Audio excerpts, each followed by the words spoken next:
In today's tutorial, we will learn to create a team and assign team members to it in Quickwork Journey Builder.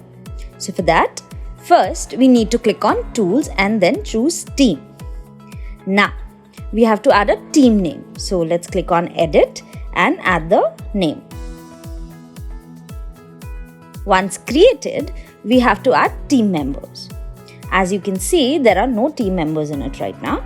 So to add a member, click on Add Team Member. Let's first type in first name, last name and email ID. Then we have to choose an appropriate role for this member. So I'm just going to select admin and click on submit. The user will be added as member once he accepts the invitation. So in invitations tab, we can see all the invites. Whenever user will accept the invitation, he will get access to all these flows in this account. So I'll just open the user account that I just added. Let's go back to the folders. Next, go to the invited members account. This user has to go to account settings and click on team invites.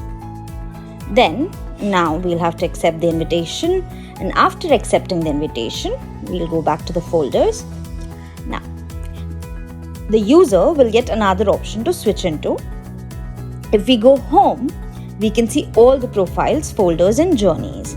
So click on Team Quickwork account and choose Journey Modifiers. After this, user will get access to the journeys of that account. Let's click on a journey and start modifying it.